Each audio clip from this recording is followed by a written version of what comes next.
All right. Welcome back. Everyone needs an Aquarius. We are back. We are back. Dom, how you been? How was your weekend?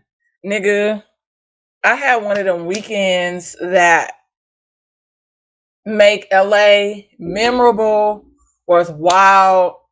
I fell in love with the city again over the weekend. This is like when you talked about how LA have lost some of that fun aspect. A couple of shows you talked about that. It's a throwback to one of those type of nights. Yeah, so I got home Saturday night about a little after 3:30 a.m. Your girl don't stay out like that. Y'all know I like my beauty rest. I be sleepy. The world drains me and depletes me because as an Aquarius, I'm trying to save this hoe. And it's just not worth saving. I realized that. I told you on the phone just a few hours ago. Over it. If they want to start the rapture, if the aliens want to invade, do your thorough thizzle. But I'm bowing out. But my brother is here filming a movie, and he was off Sunday, so it allowed us to hang out Saturday all day. And we went to brunch. Shout out to Tahir. There was this brunch at the Old Standard. And they have like a restaurant inside that looks like a diner, and it was like a hip hop brunch. Oh, and wow. We had so much fun. The DJ was phenomenal. Like anytime I hear throw some D's on that bitch, like throw some D's, but like how he did it, he like mixed it with International Players Anthem, and it was just nigga, right? So much fun. Like I probably have heard that before. You've probably heard that mix before, like that, and just never paid attention to it because you're just having a great time.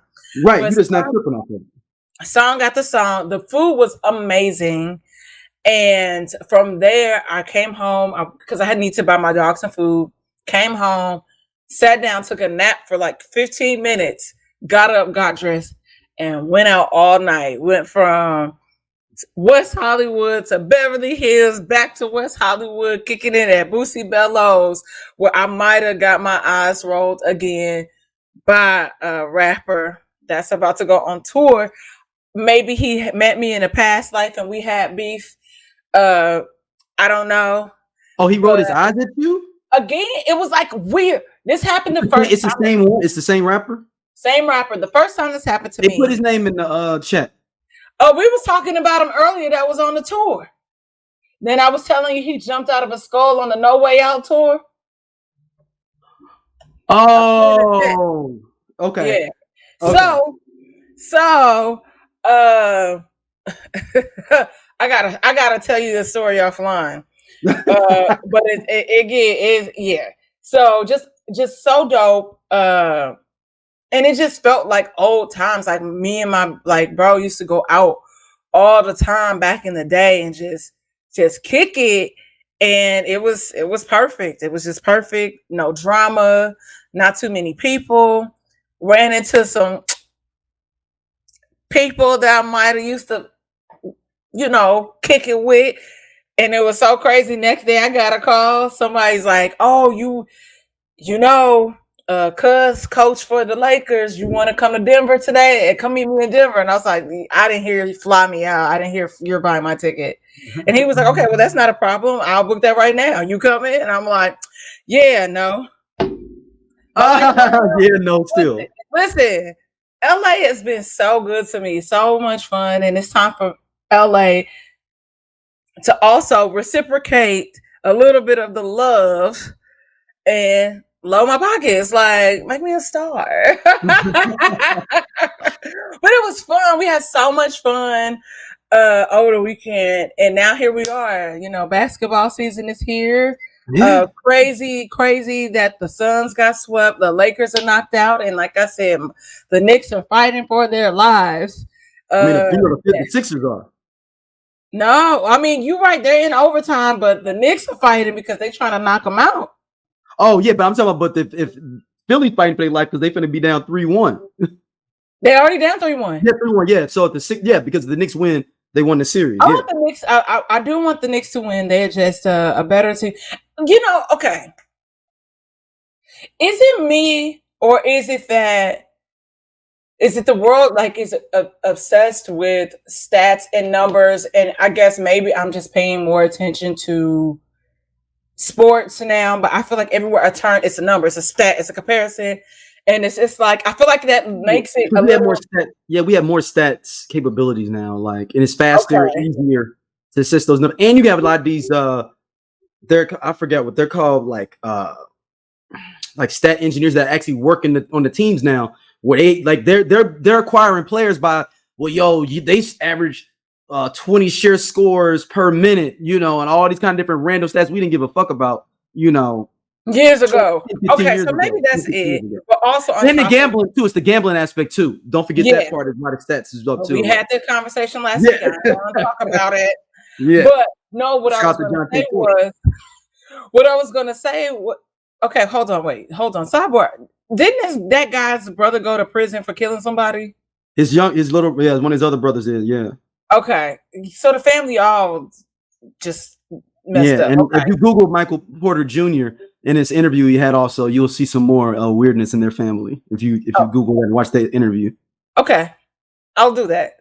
What I was going to say was, I think also with the aspect of social media, it gives a lot of people a bigger platform to be able to kind of interject their feelings and emotions, and it's kind of weird. Like the commentary around Joel Embiid right now is really weird, because knowing that you can tell that he's injured, number one. Yeah. You can tell that. And on top of that, he has Bell's palsy at the moment. So his body, yeah.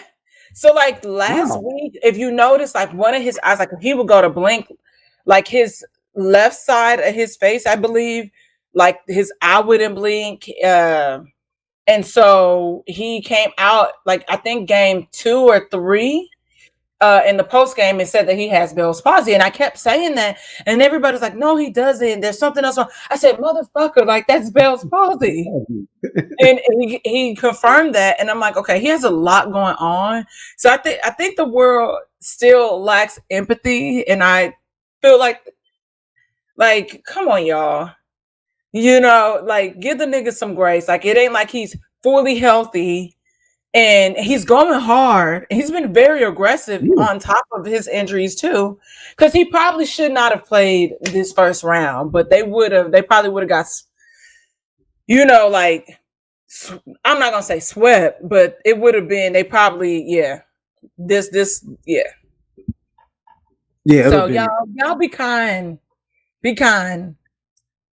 And please that's it. And so also I'm like wondering what it's gonna it's gonna be a very interesting off season, to say the least, because like what's gonna happen in Phoenix, what's gonna happen with the Lakers. There's so many conversations that's happening, especially with Golden State, because they didn't Clay and Golden State didn't come to an agreement on a contract extension. The word on the curb is that Draymond might be getting traded. What we know for the past 7, 8 years is done. It's a new dawn out here in these streets. It's a new era.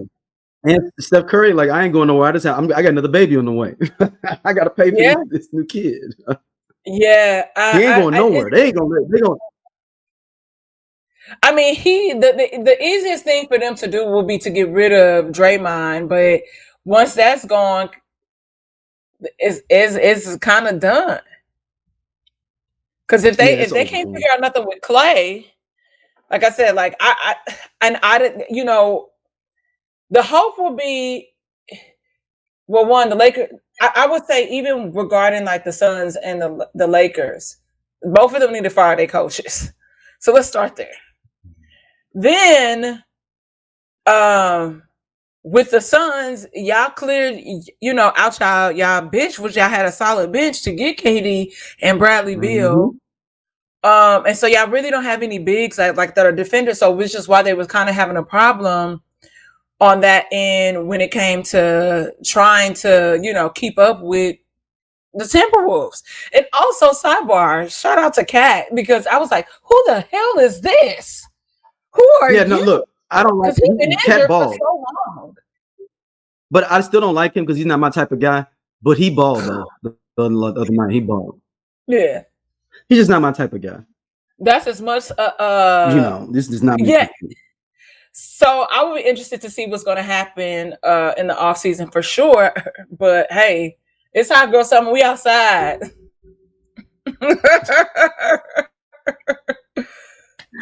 We outside. But I mean, somebody, man, that has not been nice is one Kendrick Lamar. Ooh. Ooh. Ooh. I think this right here will just set the tone for how Kendrick Lamar felt today when he woke up and released this song at 8:28. Hold on, that's not it. Actually, Well, he released it at 8:24. 8:24, right. 8:24 because that's the same number as the great Kobe to both his numbers, which is an amazing feat, like for real, in itself. Yeah. Give me a second, y'all. All right, y'all. Here we go.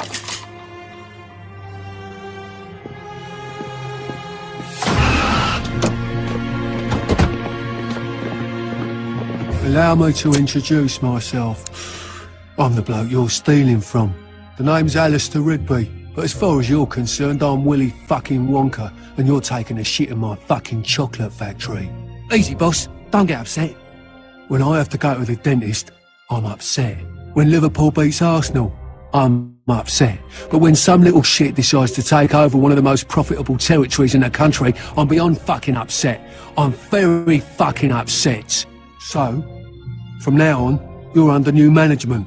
You will work for me, and in return, you'll receive an allowance. Allowance? Yes, allowance. As in, I'm allowing you to keep 10%, and I'm allowing you to keep drawing breath on this earth.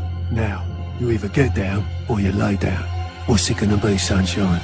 This wasn't no movie. The smart thing was to say yes, get up, and leave the room.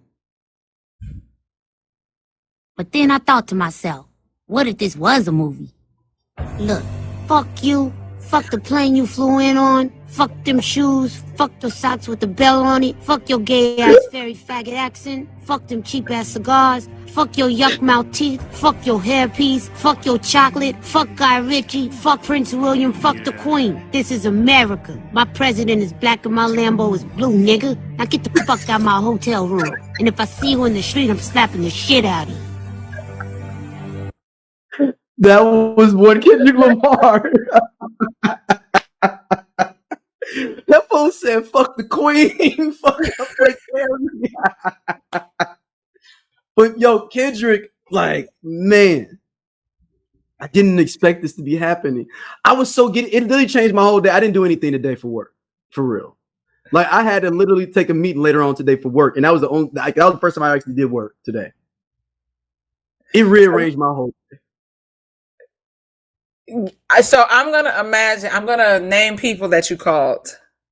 Oh, yeah, I called at least 30 people, but keep going. Yeah, I was like, first, because you are an Aquarius and sometimes we like to troll. You already know who it was. You called Doja first. Yes, he's the very first person I called. Yes. Very first person I called was Doja. I think let's stay here for a second. I know you probably talked to Sleepy. Right after that. Yeah. Maybe Doja ushered me off the phone pretty fast. Sleepy did? No, Doja did. Oh, of course he did. Part of me wants to say maybe you call Stacy, but then part of me kind of feels like you might have called another guy. I don't know why Teddy is in at the top. Teddy is the next person that I did call. Yes. Okay, good. I was like, I'm feeling. And then it was Javon, then Teddy, because Javon said to call me back. Okay. We proceed. Then after that, Teddy calls Javon, calls me. We call Sleepy, and then we call other homeboy Tap. So it's 5 of us on the phone talking about it at one time, like some high school girl. I think that's cute. I I like that, okay, I'm gonna It brought us all together. Kendrick did. Lamar brought us all together to talk. Okay. So, Doja, I want to say this to you. I want to be honest with you. Drake has not grown with us. I want to reiterate that. We said it a couple of episodes ago when this dropped. Since his head was in the clouds, what was that? Nothing was the same. He hasn't really evolved, and like we spoke about offline, the people in his age bracket, we're adulting. We are. The only thing that he got on us is his bank account, for real, like in his celebrity. We're moving on. We are doing different things, having families, getting married. And he definitely has a specific target audience currently, and it's not me. So I can't relate to him. Even at his concert, I didn't buy a ticket. But I kind of felt disconnected in a little way from him. Even on the songs that I knew, I just felt like there was just like kind of like a disconnect there, which is okay, whatever, to each their own. But I feel like he is for the guys that are the hopeless romantic, that are naive. And I think we're all a little delusional to a certain extent, but they might be a little more delusional than us. And it's like, the world is against you, but it's really, the world isn't. It's just that you made bad choices. So your back is like, you made your back be up against the wall because of the choices that you made. So in this diss, I was telling you earlier, I was like, I think that people don't connect with this diss in regards to Kendrick, and my play brother said it best, Mikey. He says that he had a post last week where it was like the average American's reading level. It's like an 8th grade reading level, which I thought was kind of high. I always thought it was like 5th grade level, because I feel like 8th grade requires you to use a certain amount of context clues and understand certain words that I feel like the average American doesn't understand. And so within this diss to him, it's a certain reading level for you to be able to break down and process what the fuck he really saying to Drake. And like you said, he is a Pulitzer, award-winning rapper. That says enough right there. And I think we're also used to diss records sounding a certain way and being able to go up in the club, and this ain't that. Which is cool. I'm not mad at that. But here we are. You have the floor. Thank you, Your Honor. You like the introduction? Yeah. So, where do I start from? I would like to start first. At the very beginning of the song, the little blurbs that you just think is some scratched up voices, that is actually Mr. Richard Pryor from The Wiz saying, "Everything they say about me is true." Backwards. So it started out black. He literally is leaning on this, like, yo, I'm blacker than you, I'm everything than you. The idea that you went and grabbed The Wiz for a reference, and nobody, people don't even know it just to start it. Starts out with the Teddy P, letting you know we finna be blackity black today. We ain't got BBLs going on or nothing. We just old school black over here. Yeah. This man proceeds to eviscerate this. I thought the story of Adidon was bad. Like, and we love Pusha T on this show. Look, that's one of our top interviews that we want is Pusha T. We are Pusha T stans. This was something. This track was so amazing, and for real, like, honestly, people that are saying like, "Oh, it's rack or mid," that's cool. We don't have to have rap conversations at all. I gave props to Drake when he did a dope track. Don't. It's no way possible you can read those lyrics or hear those lyrics and say the song is mid. You don't know rap, or you really don't love rap that much. That's my conclusion on it. You don't love rap as much as you claim you do.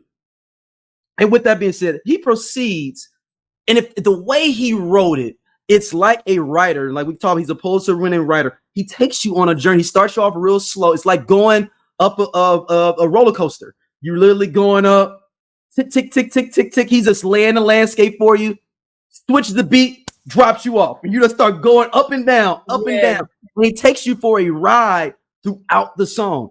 There's so many different quotables from this song. This is when you like, so because I was talking to the man. This track may end up being one of the top 5 diss tracks of all time. And somebody was like, and the person I was talking to was like, really? You think so? I was like, think about it, man. Diss tracks change narratives of the whole thing of someone. What was the theme of the Metro Boomin Drake song? It was like Metro go make some keep making drums, right? That was the thing that get taken out. There's 20 different things you could take out of this. Everyone's gonna have their own thing they brought out of this. The main thing is we don't want you saying nigga no more, which is, listen here, Dom. The idea that you told another black man he can't say nigga no more, and now people are really thinking about it like, should we say?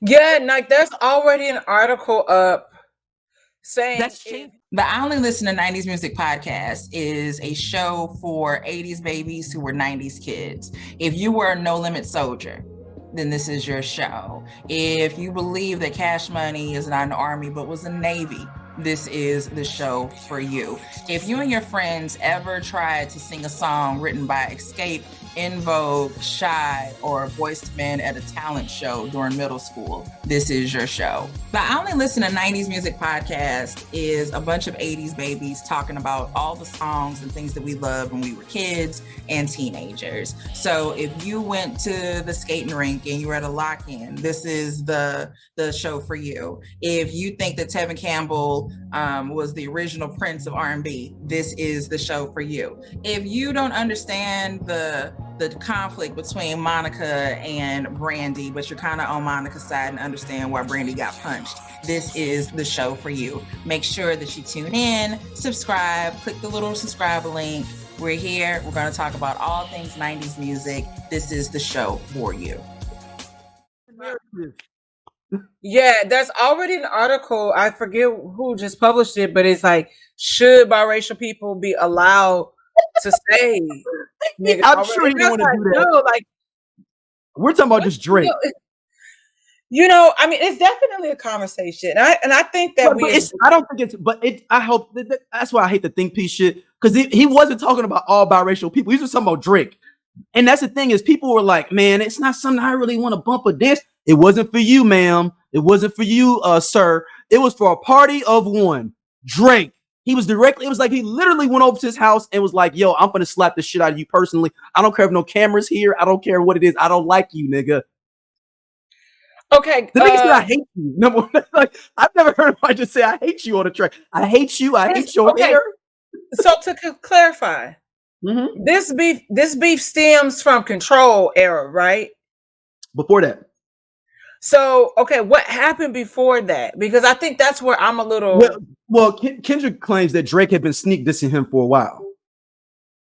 Supposedly, Drake is sneak dissing Kendrick on Poetic Justice even. Okay, so... He even says in the song, you've been sneak dissing me for a long time. So they was on Fucking Problems together. Was he sneak dissing him on that?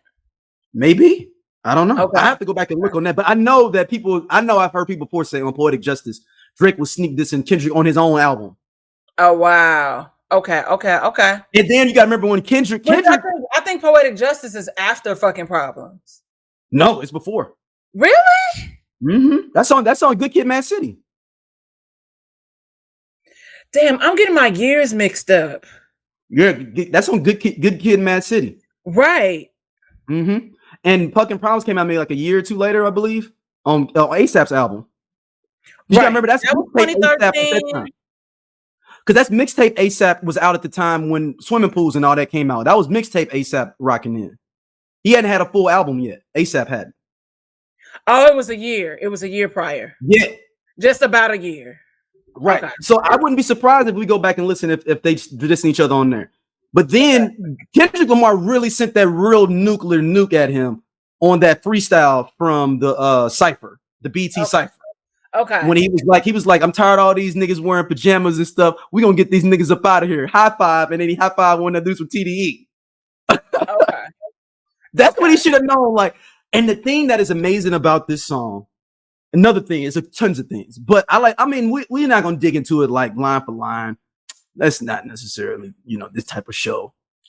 But if you look at it, that's one way to look at it is the way he take you on a ride. The second way is look at it. Think about a comedian that says something, and you be like, "Dang, it's funny because I thought about that, but I never had anybody convey it lyrically of what my kind of inner thoughts was about. I just couldn't. No one's ever said it out loud. Yeah, that's what Kendrick did to Drake on this whole song. He really didn't do anything personal about him or anything that wasn't already out there. It was all stuff that was generally out there, but he put it all together in one thing. It's like a serial killer where you're like, dang, he did that there. He did. Oh, I see the full picture of what they were trying to do. Yeah. Like he's going after him line for line. He did not waste a line in there. If you go down every one of the lines, even when he say you on demon time, you know guess what Future's middle name is? Demon. That's what I was to say, Demon, right? The little small shit like that he was doing in this song. Okay. Like I said, basically like you a light-skinned demon time. Saying basically you a light-skinned wannabe Future. Makes sense.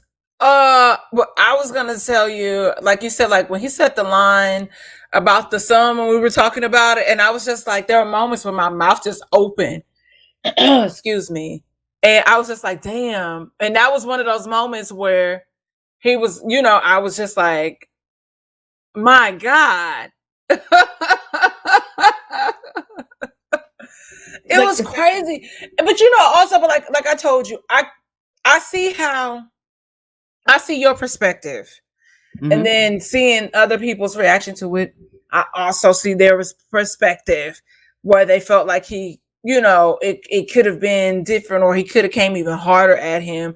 And I was just like, well, I mean, really when you read these lyrics, it's crafted. Like this ain't and it's different, I guess. And to a degree, there are, it's different people that have different styles of what they like their diss track.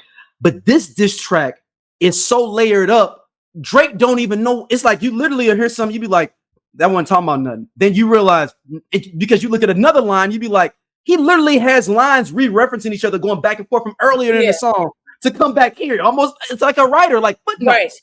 Right. Like, hey, go check back at the beginning because you'll get this part if you go look at this part. Yeah, no, for sure. I believe, what we were talking about, offline regarding, him being like a top 5 or top 3 rapper. And I was telling you, I was like, I think you kind of have to be very clear and specific on the criteria for that, because a lot of people are not touching Kendrick lyrically. We're not talking about necessarily big top 10 hits on the Billboard charts. A lot of the great people that we know about, like, are not recognized in that way, and it makes you take a step back and think. So I feel like that's one of the things that you have to be very explicit and specific about when you are explaining to them why.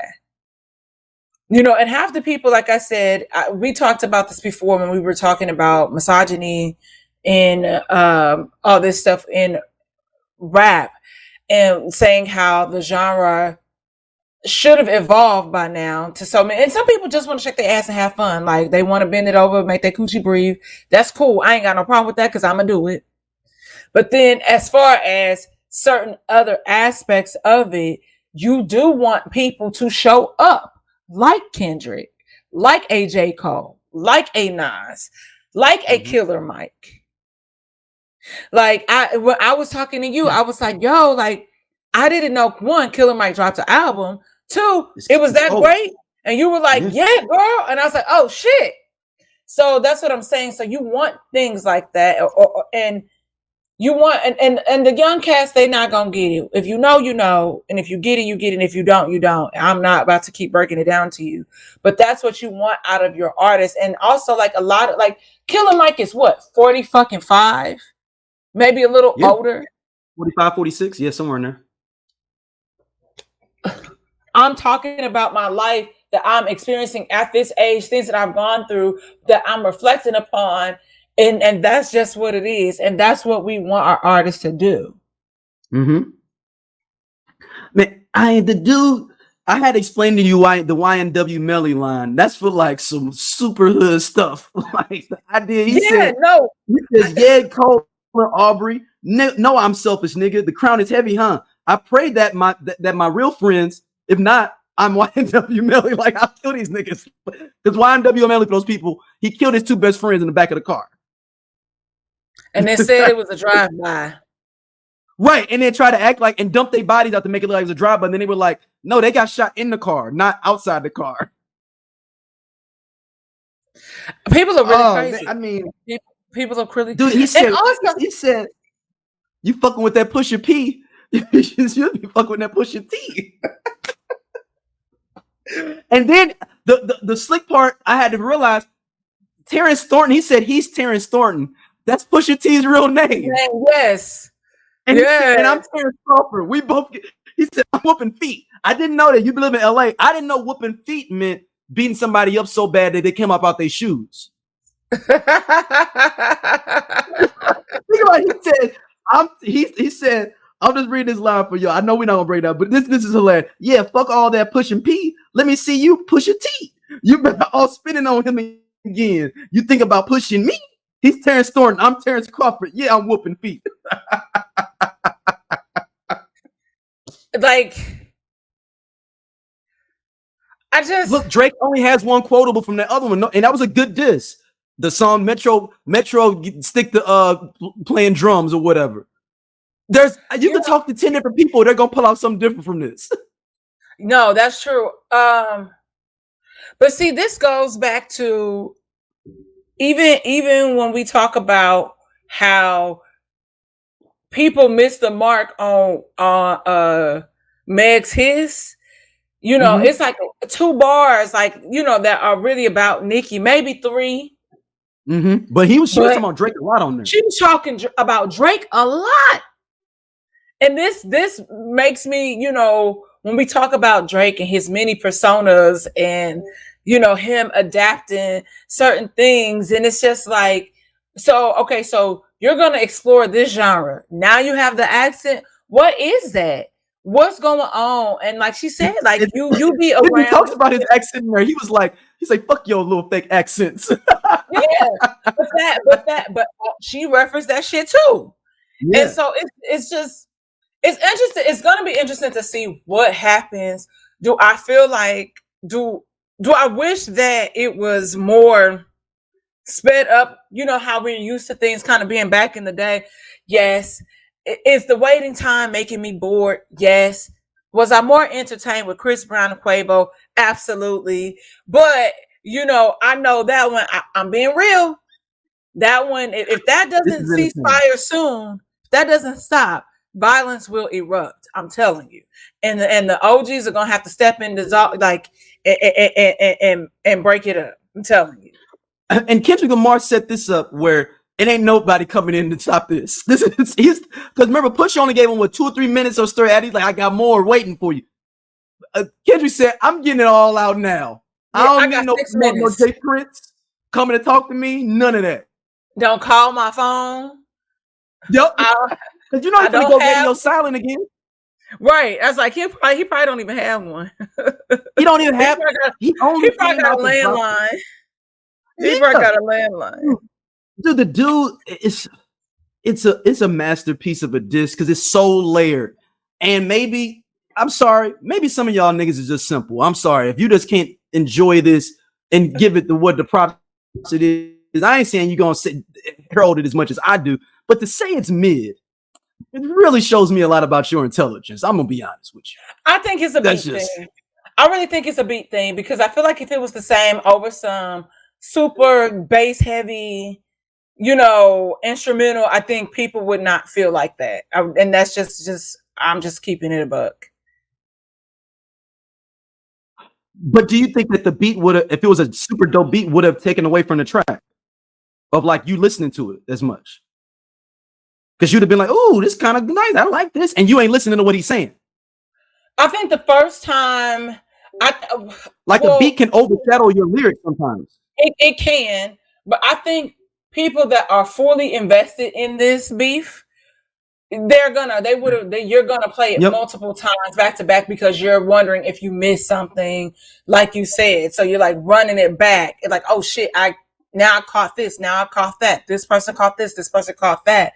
So I don't necessarily believe that would be true in this case, but I can see how he, what he was trying to do, like the build up, like, like you said, in a story. And then at the end, it was a little more, spicier, like a little more up tempo.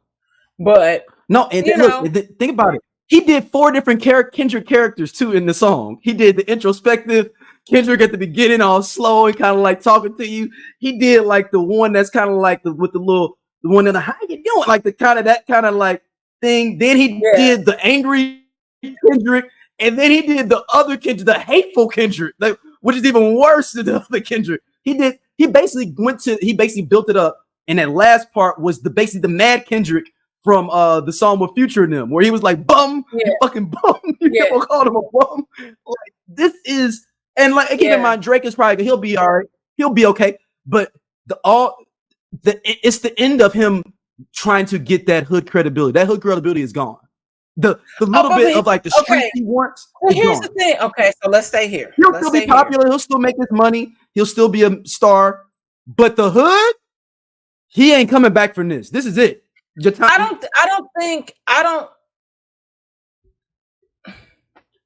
wanted to be, he wants that hood credibility is what I'm saying. Okay, I mean, your dad's from Memphis, but you're not.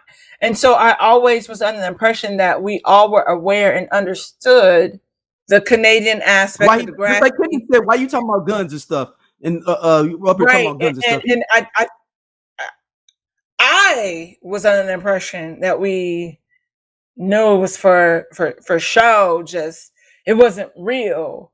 Like you let somebody pee on you in a movie theater. And you didn't whoop ass. So I thought we all knew that he was, cosplaying the hood a little bit. Or like you hood by association because of your parents. Like, I mean, because of your dad. Like I thought we all knew that and didn't take a lot of the things that he said as law. I literally look at Drake literally as a certified lover boy. But you remember he been talking about them gun stuff in the last couple of albums that he's so hard and stuff. And then Kendrick can say, my heads are only in the clouds. That's as far as I get. Because Kendrick goes, I hate when a rapper talk about guns and somebody die, then turn into nuns, then hop online. Like, pray for my city. He faking for likes and digital thugs. Now, this is the line that's the killer here. And this is the one that I don't know. This is the one that's up for debate. Because I think people think he's talking about Baby and Lil Wayne here. His daddy a killer. He want to be Junior. They must have forgot the shit that they done. Dementia must run in his family, but let it get shaky. I'll park his son. Talking about Lil Wayne. He taking shots at them too. Like, go and bring them out. I'll park them too. Well, shit. Man, he said, I'd rather do that than let a Canadian nigga make Pac turn into his grave. Talking about when he bought that ring. Yeah, I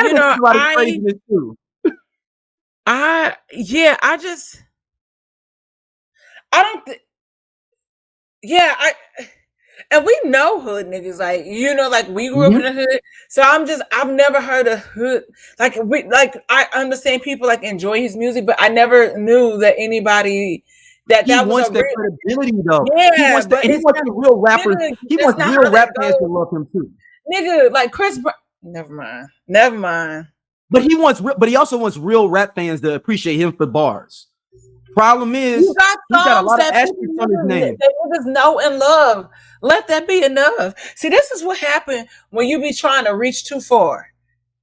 And this is what he got. And then he flipped every one of Drake's disses. When Drake was like, it's 20v1, he's like, and Kendrick say, yeah, it's 1 versus 20, me versus 20 your ghostwriters. And they named the nigga Bean. Yeah, you know, like, I just this hurt. I just really because what did Drake say this in the song? He's short, you know, like it was like Nicki Minaj on Bigfoot. It's like you had one line that was like, okay, you okay, you got something right here, and then it's like we're not talking about it. No. We're not really even talking We're about talking about the Metro Boomin on there more than anything. When he said Metro Boomin, stick to producing or whatever, or you know, go make a drum beat or whatever he said. This is different because then he was trolling. You know, he's been trolling. You know, like people and stuff. I think the thing that started this and made him kick it off. I don't know if you saw that when Drake went to his wife's college and took a picture there in front of her old college and took a picture there and put it on his Instagram. Okay, that's why he's like, we ain't talking about families now. Don't bring my family into this. And then when he said, you don't, he said, I got time to go. I gotta go take care of my son, but you don't know about that, huh? I'm making him a better man. You don't know about that, huh? Because we know. Teaching them how to pray. You don't know about that, huh? We're talking about, like, you know, you like people think they want that associate, like that fame and that comes with that, like, you know, because like nobody's off limits. Nobody. Woo, man, he was cooking. Because it couldn't have been me. I mean, you know what I mean? Because it's like he literally did so many different things. He went after anything. Any viewer a real man, all this stuff is not gonna say real man because I don't like deduce anyone that not being a real man. But any man that purports himself as being a man, like being proud of who they are. Screenshot that I sent you. Which one? Okay, I sent you a screenshot, and this is a tweet for a thread for somebody named James Jefferson. It said Drake used a Teddy P sample in the beginning. Teddy P was in a wheelchair, Degrassi, after getting in a car accident. It also exposed that he was with a trans woman at the time of the accident. That's true. Kendrick says, fuck all the pushing P, Teddy P. Let me see you push a T, which they was saying that might be Teddy Pendergrass. No, Teddy push a T, and then because you know, on the sex sites they call them like TS or like. Oh yeah. So also brings up real women at some point. Euphoria is the name of the show. And, he says we hate bitches you fuck because they confuse themselves with real women. Yeah. And so Euphoria is the name of a show, and also where a main character falls in love with a trans woman.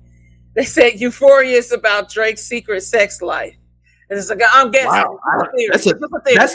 That's a great stretch though. I don't know about all that. He said it's just a theory. It was just wild. I was like, oh hell, I gotta say this. But that's how dope this song is that you can come up with these different theories within it. Yeah. You know, it is like if you look at like any classic diss track, it's always a narrative that you know coming from it. Even with this, you know, you got talking them. That's why I fucked your bitch. You already knew what we was about on this song right in the beginning from that. Yeah. Ice Cube with no Vaseline. Why you letting this Jewish dude steal y'all money? The bridge is over. You know, he's talking about Queens. Queens is still in it. You could just go through any of those classic diss tracks. Yeah. There's a narrative in there. This has so many narratives in it. Yeah.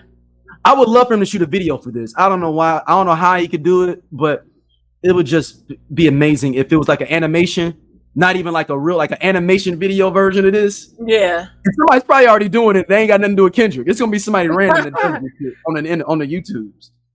And I like that he because sometimes when we get like certain diss or whatever. Like you don't necessarily get the person calling a person out directly by their name.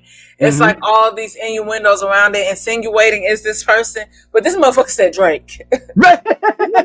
Drake, like. I like Drake with the melodies. I don't like Drake when he act tough.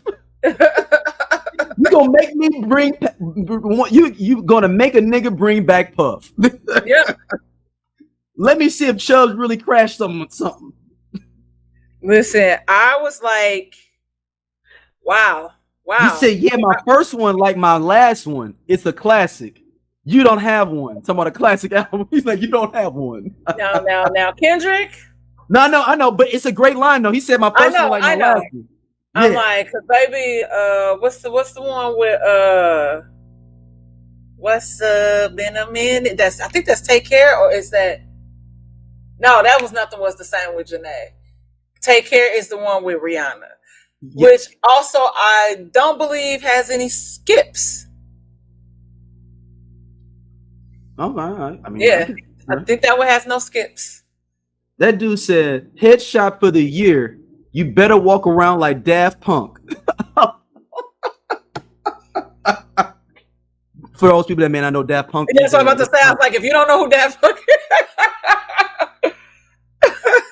They're an electronic group band, and they wear these different helmets and different hats so you don't know who they are and everything. So he's like, you might as well walk around like Daft Punk. Like Sia. Sia never shows her face. Oh, yeah. You said who? Sia. Who does it? Really? I want to rain from the chandelier. She don't ever show her face. She always got her eyes covered. Like you might see her nose, her mouth. Some Sia, like how do you spell it? S-I-A. S-I-A. Oh, yeah, I'm looking at her. Okay. I mean, they showing a full picture of, but it looks like most of them, she ain't showing her face. Yeah. Then I've heard her music. I just never tripped off of it. Yeah. Well, I don't want to belabor the whole show with this, but God damn, man, that was just keep going. The Knicks lost. The Knicks lost. Oh, yeah. So we got a game 6 coming up, y'all. Yep. All right. So this one is an amazing situation here that we're going to talk about here as we transition to another topic.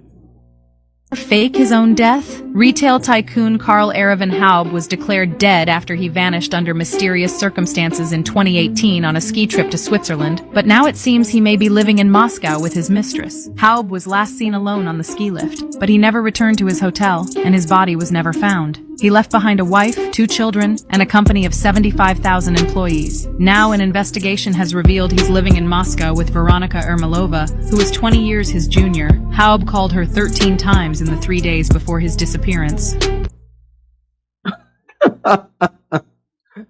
Yo.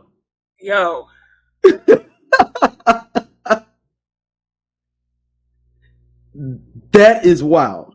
So it's also, they're also saying that he could have been in a little bit of financial trouble, like in some business dealings that played also a part in his disappearance. And so he was recently spotted, like you said, they said in the video, in Moscow. But I'm like, damn, how you... The wife is one thing, okay? Like, I'm gonna keep it a buck. The wife is one thing. You don't want to have to split. But, like, technically, that would mean that she would be entitled, you know, you and your kids, based on whatever your last will and testament, you know, would be. So, like, did you just start over, or did you, like, stash money somewhere where you was good? Oh, he had to have stashed money. When them, you like an offshore account? Yeah, because I'm like, okay, again. This sounds fucked up. The wife is one thing. Nigga, you got kids. And you just was like, fuck them kids. See, this is what I mean. You see why I don't be wanting to be dickmatized? I said this on my podcast so many times. Dick and coochie will make you act a damn fool. You think you're not about to control me with your magic stick. Now, would I control you with my cootie cat? Not likely, but still. Stop. That coochie ain't that. Like I told you when how they've been acting that dance to Quavo. I said, do we need to sleep with Karuchi? Because the coochie on Karuchi gotta be immaculate. This makes That's no true. sense. Like, It must be. and I know that sounds crazy. Like, damn, like I understand motherfuckers want to lead a partner, but I'm like, not to the point where they are faking dead. Fake their death. That's wild business. And I think they said he disappeared and he was finally legally declared dead. I forget the date that they said, but that means that even if he resurfaced, like he could not be punished by law. Because like even here, I think it's 7 years they'll declare you. But that's in the U.S. But he over in Europe. Yeah, but that's what I'm saying. Like, what was the time frame when they legally declared him dead? Because now he wouldn't reap the in 2021, he was declared dead by a German court after an extensive search yielded no results. And then, but then they said, so after this, they said investigations by journalists from RTL, whatever that is, have prompted the state prosecutor's office in Cologne to look into allegations of Hall's brother Christian. He may have provided false information regarding his brother's disappearance. So he's been in contact with people, and evidence, including photos allegedly showing Haub in Moscow in 2021, has surfaced. According to reports, there is a significant resemblance between the individual and the images in Haub, with a similarity of around 90%. So they're saying it might be his brother? No, they're saying it might be him based on, they said the brother likely gave a false report. So the brother, is likely in on it, is what they're saying. And then this person that they're seeing in around Moscow is about not. I don't. Okay, like I'm not trying to be funny. There's certain places if I want to fake my death where I'm not going, and staying in Germany is not one of them. I'm not interested in it. Like. No, but you gotta understand, Moscow. You gotta understand, he can't be deported out of. You can't go in and get him in Russia because of all the stuff going on right now. So that's why he did it. Why he's in Moscow? Yeah, but this happened in 2018. Right, but I'm saying, but I think he are. I mean, like, yeah, we've had issues with them for the last 5 years. Well, I know Germany has too, though, because all these trade embargoes. So because it's still, if they launch an investigation, I don't know what their laws are, right? Yeah, right. Versus ours, because if after 7 years you can't, you can't be prosecuted for anything, because like that's if it's over 7 years.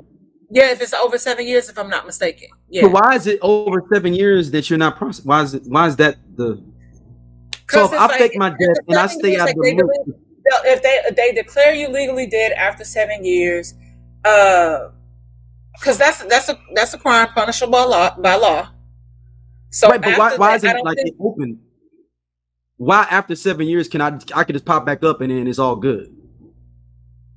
I don't know. I didn't write the laws. Like, yeah, we'll have to do. We'll look. Let's see. I'm googling it now. Let me see. Yeah, how.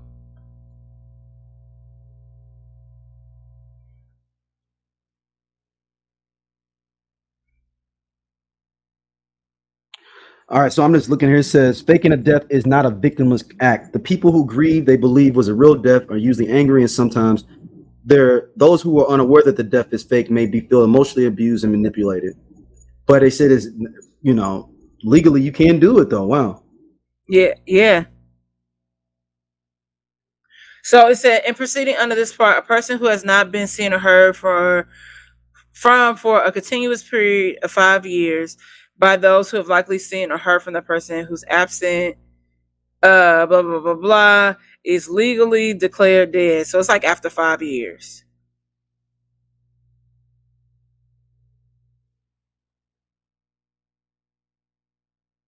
Dang. Yeah.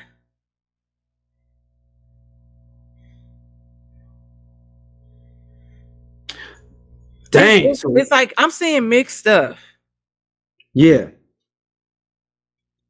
I'll have to consult with my attorneys on that one. Yeah. We want to. It may vary state to state. But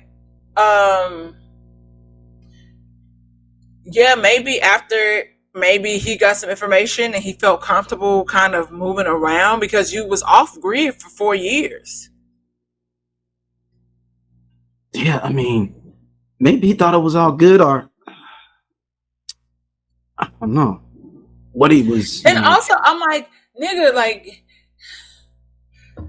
you didn't think to get your face altered, and especially if you got money.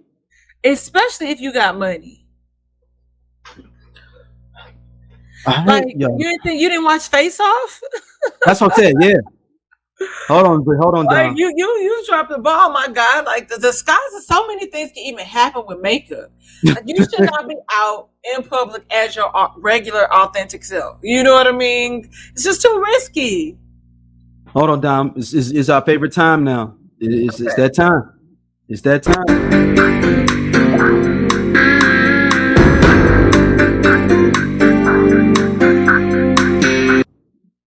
It's that surviving Diddy is back. It is. This time with Aubrey O'Day. Yes, go for it.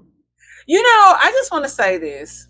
I do want justice for Danny DeCane, but Aubrey got to get it together because she is walking around looking like Meryl from like Goldie Hawn and motherfucking Death Becomes Her.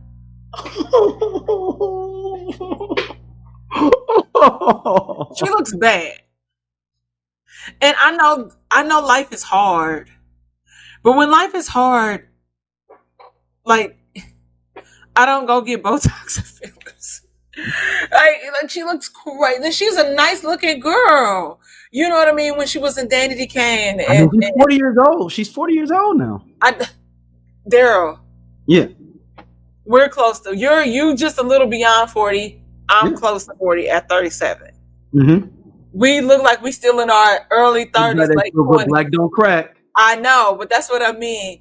Aubrey, you should be spending time on the skincare instead of getting the fillers and the like all of this stuff pumped up in your body and your face. Oh, like, I see what you're saying. Yeah, like make the math. So this time you said that the article is reporting that Aubrey is alleging that Diddy tried to buy her off with the royalties. Now, is this the same thing that when he tried to give them back their royalties plus like what $800? Is this that same thing, or is this another occurrence that happened prior? That's a good question. Because if that's it, then it's like, okay, girl, you already told us this. What's the tea? Like, what's the real tea? Because you said that you didn't do that. And so I'm just really trying to understand what is she trying to accomplish here. You're not adding fuel to the fire. You're not making things worse for Mr. Combs, baby girl. Like, you've been speaking out about this for a long time. So until you start telling us what the fuck happened, we really don't give a diggy dime.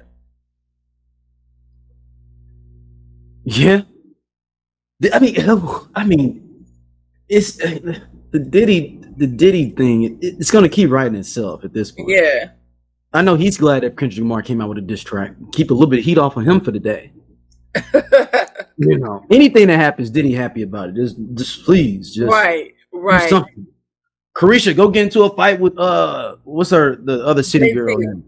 JT, go get in a fight with her. Get the trigger off. So weird because I mean, and I'm guessing, like I know rap shit was loosely based off of the City Girls, right? Yep. So it makes you wonder the dynamic in their friendship for real. Like, what's true, what's fake? Like, is it just that you was friends with this girl, y'all was cool, kicking it growing up, but y'all really didn't fuck with each other like that, but y'all was cool. And then y'all started to get, popular and everything, and then you get caught up and like your fraud case or whatever, where you got to go do a year, and She had to do a year, right? It was just a year. She did a year, and so that's why I'm trying to understand what is really the dynamic in your friendship, because honestly, there's certain things like I don't believe in going to the internet and sneak dissing people or making songs and sneak diss. Bitch, you got my number. Call me. Mm-hmm. But also, I'm older than them. Excuse me. And so the game is different. It's just different for us. But like half the time, it's like, don't y'all got like you can make 2 phone calls if you didn't have somebody's number to clear the air. Y'all supposed to be homies already. Y'all in a group together. It's not like this some other random person. Mm-hmm.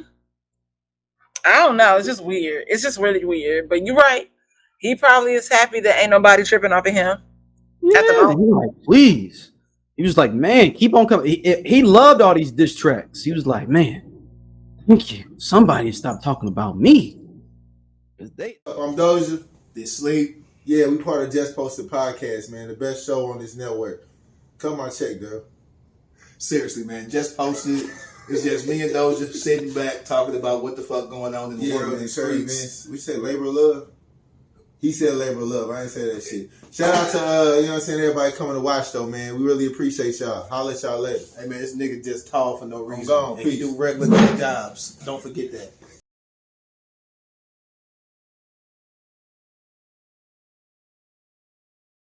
The heat is on me right now. It's just this is just too much. Well, as of yesterday, Sean Diddy Combs seeks to dismiss claims in sex assault lawsuit.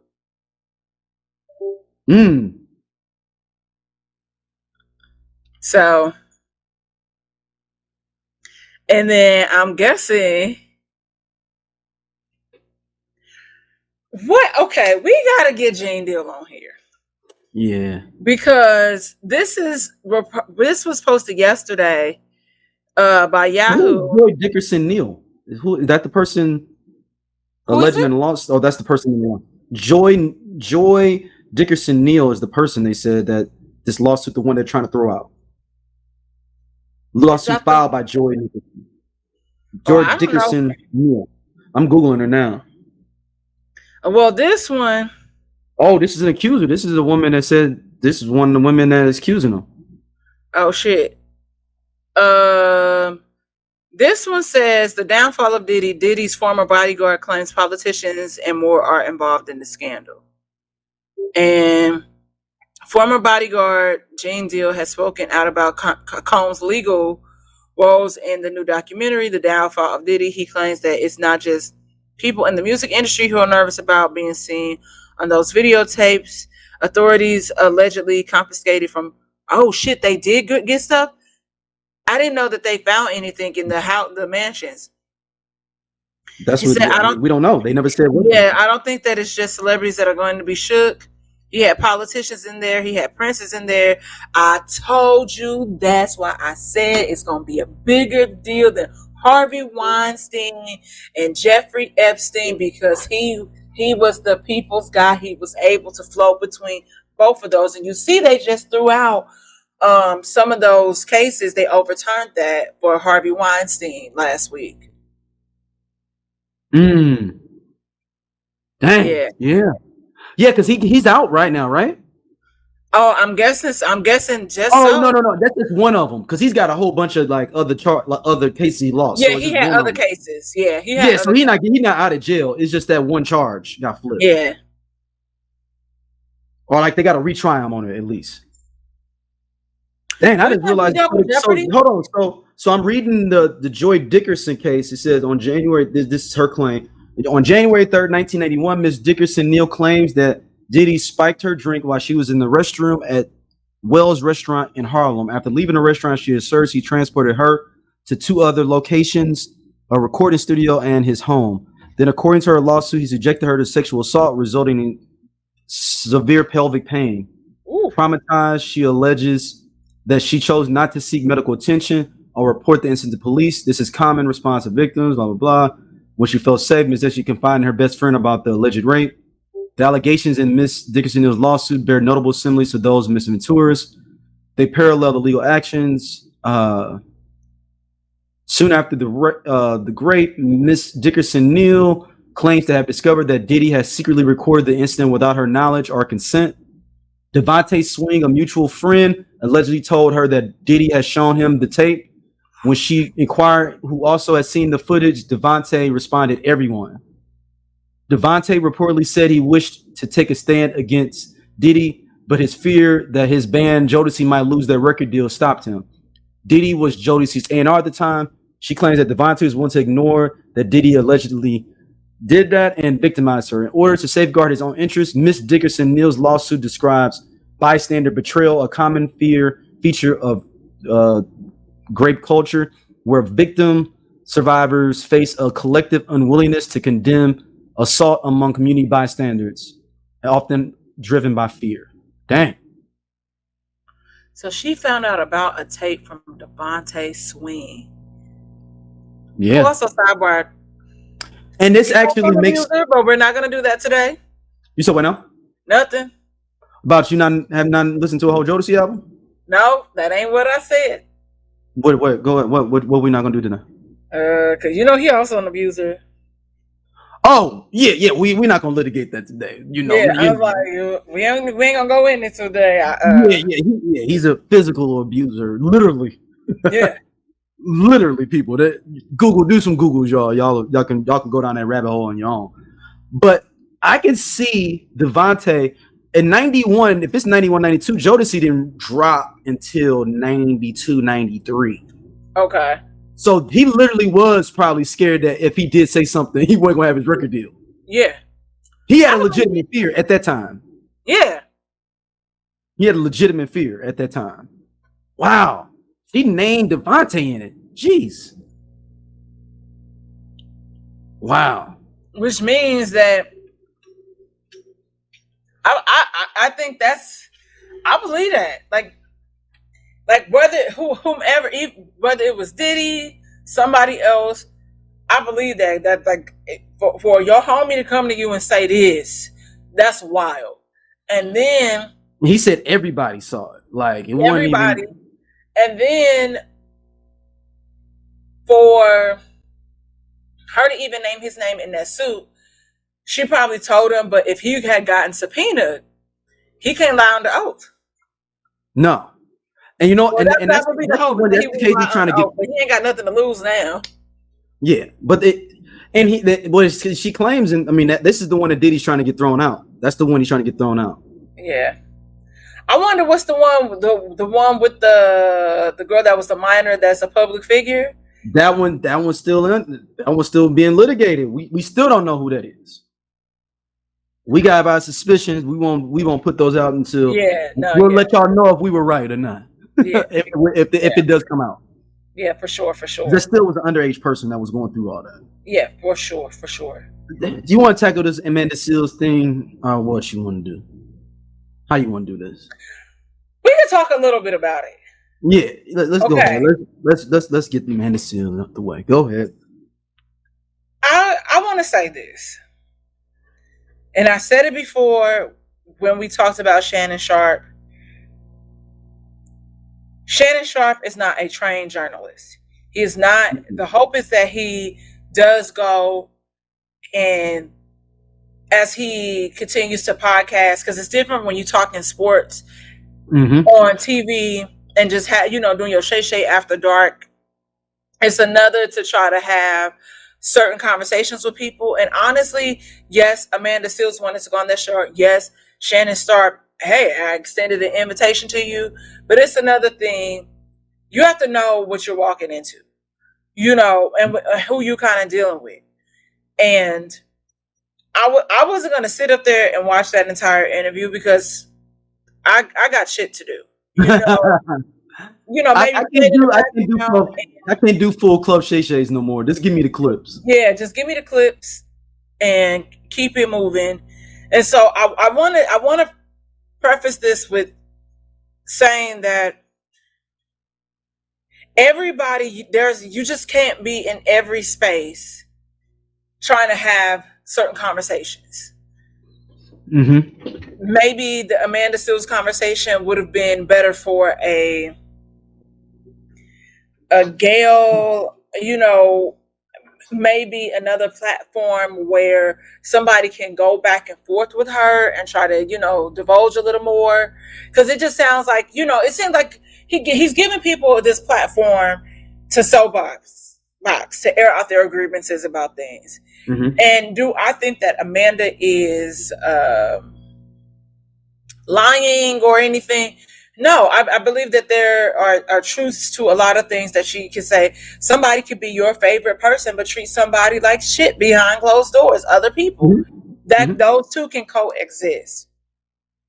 So I do think that there is a Amanda Seales hate train that's happening right now, because people, especially for Black people, we're not used to people being so outspoken, because we are always, from kids, as we're growing, we're taught that kids are, people in the scene, they're not heard, don't be saying this, don't be saying that, don't be embarrassing the family, don't be embarrassing our people, blah, blah, blah, blah, blah. But sometimes, just like I said about Diddy, some people just be shitty people. Mm-hmm. And that could just be that. So I implore people to kind of take a step back and kind of think about, like, there are different experiences that they had in life, and sometimes you're not going to relate to everything, you're not going to understand everything, and that's cool too, right? But I think the crazy thing is just how we have all of these platforms, Essence included, on this hate train. And when what do you think it's coming from? Like, what do you think it's I think it's coming, like, even when she started to say what happened at those parties, we heard about that a while ago, for a minute out here. When she was saying that Issa's publicist was XYZ to her, denied her entry to a party that she had been invited to or whatever, and then these other people are getting involved, and you just being cunty, and then you come in and find me in a party to say you don't like me, you calling my phone saying stuff. That is bizarre. So if I'm saying something to you and I'm like, hey, I don't know what happened, or if I missed something, and I'm talking to you one-to-one, I'm like, hey, like, I think she has a problem with me, I don't know where this stemming from, and then you coming to me saying, oh, y'all adults, y'all can handle that. But since she works for you, yeah. So I think that was that was a lot to to deal with it, and I think that sometimes it's the same thing like we talked about with Drake. Go where you appreciate it, and you got the people that fuck with you, and that's it. And Amanda has to realize that it's people that fuck with her. It's people that really genuinely fuck with Amanda.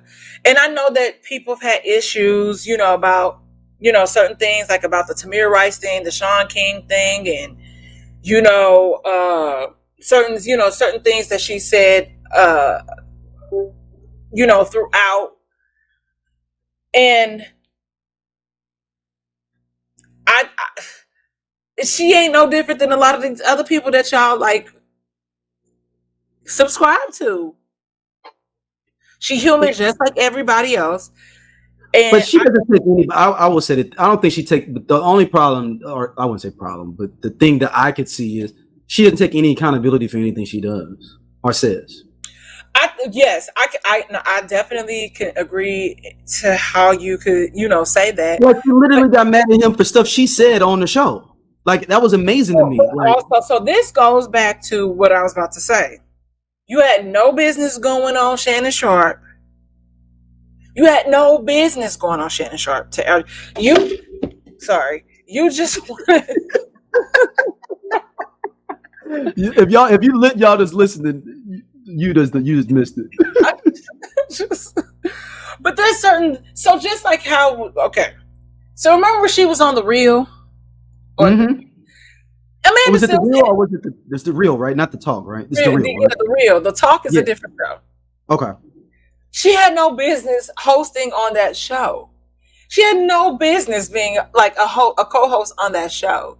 Like, let's just be real about that. Like, let's be real about the real. She had no business being on that show because there were just certain conversations that people, if I wanted to have those conversations, I'm watching the View. That was where she probably would have been more of a better fit a little bit. But the real is fluff. Them ladies was not trying to have those deep philosophical conversations. Yeah, this is the Tamar Braxton show, right? Yeah. Yeah, Tamar. Like a puppet. Which, sidebar, her and K. Michelle got into it again yesterday. And K. Michelle posted a picture of this puppet. Oh. Baby. I love K. They got beef? K. Michelle and Tamar got beef? I don't know how they could be. The beef even started between them. But yeah, they have been beefing off and on for a minute. And so apparently this conversation, Tamar was on a podcast and was saying something. They were asking her about Black people segueing into country. So she kind of gave props to Beyonce or whatever and some other people. And she was saying that there are some people that have no business doing it. And people took it as if it was shade to K. Michelle. Okay. And so K. Michelle posted a picture of Janice. That's a puppet from like Sesame Street or whatever, or the Muppets, and yeah. But go ahead. So I think the conversation that we have to have about the reality of it is that I think Amanda still is having a hard time realizing and understanding that she doesn't belong in every space. Because just like how we talked about Kendrick's verses earlier and the reading the education level in this country, for people to be able to break down what was said, it's the same thing with Amanda Seals, baby. You don't belong in every space, and that's okay. Some of those spaces you have to cultivate, and some of those spaces you will fit in just fine. But everything ain't for everybody. And do you really want to be mixing and mingling people like that? I don't listen. You're treating yourself like you common. and you're not. You're not. Yeah. I'm not. Yeah. There's certain things that we're just not doing. And that's cool. And if that's fun for, like if you like to do those and I don't like to do certain things, that's cool. You know what I mean? Everything ain't for everybody. So stop trying to make yourself fit in all these spaces. You a star and you trying to go into a square. You trying to go into a circle. It don't work like that. So you got to get in where you fit in and just go from that. And I think that's the problem with Amanda is that she's missing the mark. And I know she said that she felt like she is likely on the spectrum because she said she's likely like autistic or something. And then that was the thing, yeah. And then she said, but then Shannon said, "Had you been tested?" And she said no because of probably 10K. She said. Okay, I don't think that. She said it's 10K. It's expensive. That's why I haven't been tested. Oh, so maybe she doesn't have insurance or something. She got a SAG card. I'm like, listen, I tell you, I'm trying to get that SAG insurance. Shit. You can go through your insurance and get that. Because I was like, I want to be tested for ADHD. Right. Like I know I got that. I know I got that shit. And that's probably you just need it on the books. Yeah, but some people on top of things being expensive, and I know that everybody doesn't have access to, certain things and a lot of things. That there are resources out there that make, things available to you. Like I told you, my hearing aids was out of pocket. I was going to have to pay like $4,000 minimum for my hearing aids. And luckily I had a Black lady helping me. And she referred me to the Department of Rehabilitation. I got them through the state for free. Dang. Dope. Nigga, I was like, who? I got this 4K. Do I need to hear that bad? I don't want to pay for that with it. Nigga, I was like, I was like, shit, I ain't been hearing this long. He's like, I can go a little bit longer. I can go a little bit longer. Shit. And that sucks. But that sucks in general that even has to be a conversation. Yeah. You know, but and I get it also, like, because like it's people that we know for a fact are very likely bipolar, and they're probably aware of it, but they're afraid of what that prognosis may even say to them. Because then that reality sets in. And so then that was like that, like, I said this, or this is how I met her. It was that, girl, you said it. And then the thing about she got mad Just about say him. you don't want to pay. You don't want to pay for the test. But I'm also trying to understand how you don't have insurance through SAC. And I think, and like, what Insecure went off, a year ago, 2 years ago? Mm-hmm. 2 years. She's worked 2 or 3, maybe 3 years ago. I feel like Amanda has worked since then where she wouldn't have even lost it. She was on the when she was on the Real, I think. That was during the same time as Insecure. It was during the same time? It was during the same time. But then she had that show on what was it, CBS, with Chrissy Teigen and Jeff Foxworthy or something. December 21st was December 2021 was the last air date. So 3 years ago, almost 2.5 years. And so she was on there before that. So yeah. But then I've never seen her be like, man, I'm sorry, I was wrong on that. I've never heard her do that. As much as she be accusing people and going off on people, especially the Tamir Rice thing. That was she really took it there with the Tamir Rice thing. And it was weird because but she's super intelligent though. Don't get it twisted. She's super intelligent. And so I think, but I think that also, like I said, you can very well be smart, but your person to person and is not matching. What do they call that? Asperger's? Mm-hmm. Maybe a little bit of that where you missing reading the room. And you just be saying stuff. That's what that sounds like, more than, which is still a level of being on the spectrum, I guess, like a low level, depending on how extreme. But man, because I was like, girl, some of the stuff, but like even when she was saying about like the Tamir Rice, somebody brought that back up, like, are you going to apologize to Tamir Rice about whatever she said about Sean? She's like, well, when did I say that? Like, what did I say? I never said that. Whatever it was, she was like, you can't even find that because that's not what I said. Y'all took something and made it something else. But why is it, then my question becomes, what is it about you that people, you're not like paid, what is it about her that she's just under fire? I think it is just like, what is it about her? Why is she the easy target? Because I mean, she the easy target. Just look how she, like we said, like how you interact with people, how you speak to people, how it comes across. And you have all these different issues and you want to air your grievance. And then it's also that thing where it's like, okay, people are like, okay, that's cool. Like this happened to you, that happened to you. But now you're starting to be the common denominator, which we all have to do it sometimes, is just look in the mirror and be like, okay, well, what part did I play in this? And so I think that's the part where it's maybe not computing that well for her or for a lot of people. And right now it's just, like I said, she said something. I don't even know what she said. Oh, when she was talking about not being invited to the awards and stuff and hosting the BET Awards one year when we had COVID, and then the NAACP Awards and not being invited. And then it just sparked this debate. And like I said, I think the weird thing, the tacky thing was, for these websites to post or create, think pieces or, opinion pieces about her. Because I'm sorry. I don't, like I said before, I don't know what the fuck is going on at Essence over there.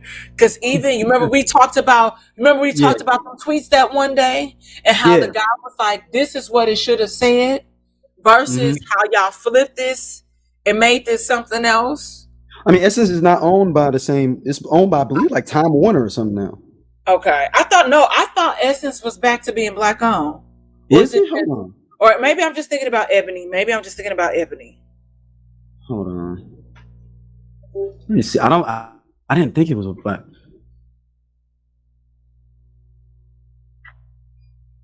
Oh wow. So the dude I think it's Rich Lou Dennis is the owner of Essence. Yeah, And he supposedly is the secret dude that bought Revolt too. yeah. That's why I was like, no, I heard that was being. Where did he got bread from? Hold on, who is this? Who this man? They got all this bread like this. But but that's what I'm saying. I'm like, what the fuck is going on at Essence recently, where y'all just been messy? It's really weird, and I'm like, y'all need to revamp that and rebrand it. And it just makes me think of when I was reading Elaine Welteroth's book, more than enough. And she was talking about how she had that internship at I believe. Oh, he's the owner of that skincare company, Shea Moisture. Oh, okay.